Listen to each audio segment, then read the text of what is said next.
Bonjour, je suis Mélissa D'Acosta, j'ai 29 ans, presque 30, et je suis l'auteur de 2 romans qui sont parus donc pour le premier en 2019, Tout le bleu du ciel, qui commence un petit peu à être connu et qui a reçu le prix des lecteurs U ce mois-ci.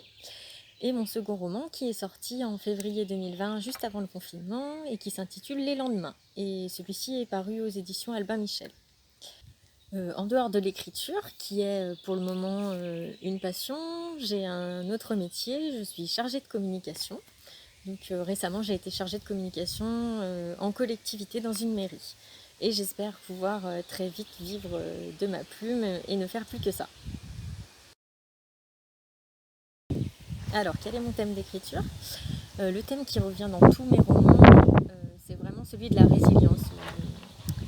Je suis très attachée aux histoires de drames, en fait, que ce soit dans la littérature ou au cinéma. J'aime beaucoup les drames. Et donc, le thème commun à mes 2 romans, Tout le bleu du ciel et Les lendemains, c'est vraiment la résilience. Donc, dans Tout le bleu du ciel, on a un jeune héros de 26 ans qui découvre qu'il est atteint d'une maladie orpheline, un genre d'Alzheimer précoce, et qu'il a plus que 2 ans à vivre, que sa mémoire va dérailler, qu'il va perdre tous ses repères. Et dans le second roman, on a une héroïne, Amande, 30 ans, qui vit un double drame. En une nuit, elle perd 2 êtres très très chers et sa vie s'effondre. Et donc dans les 2 cas, il est question d'un départ. Émile va acheter un camping-car et poser une petite annonce sur internet pour trouver un compagnon ou une compagne de voyage. Et il va partir à travers les Pyrénées à la recherche de lui-même, à la recherche de la force pour s'éteindre.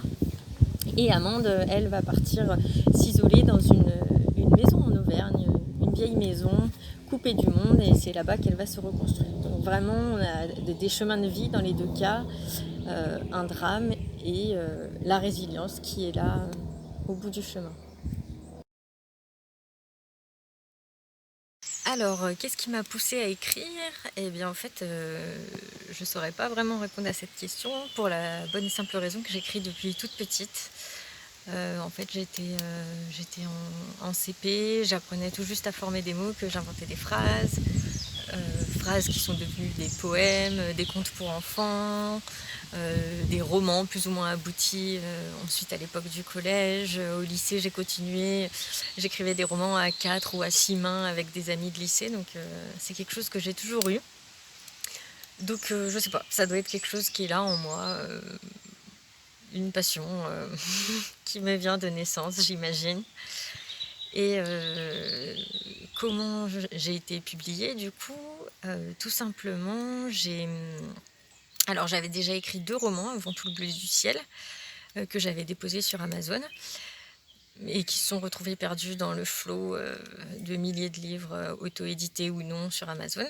Et Tout le bleu du ciel, quand je l'ai écrit, j'ai voulu le déposer sur une autre plateforme qui s'appelle monbestseller.com et qui a l'avantage de rassembler moins de livres et donc de pouvoir offrir aux livres une meilleure visibilité. Les lecteurs, de la même façon que sur Amazon, peuvent laisser des notes, des commentaires. Donc j'ai mis mon roman sur cette plateforme et après ça s'est fait par le jeu des votes, par le jeu des commentaires. Il a grimpé dans le classement, il s'est fait repérer par le comité de lecture, il a été mis en avant coup de cœur de la semaine. Et puis, il a fini par attirer l'œil d'un éditeur. C'est comme ça que tout a commencé. Où peut-on me retrouver? Alors, pour mes romans, on peut les retrouver dans les librairies, qu'il s'agisse de librairies indépendantes ou de chaînes de librairies plus connues. On peut aussi les retrouver dans les supermarchés.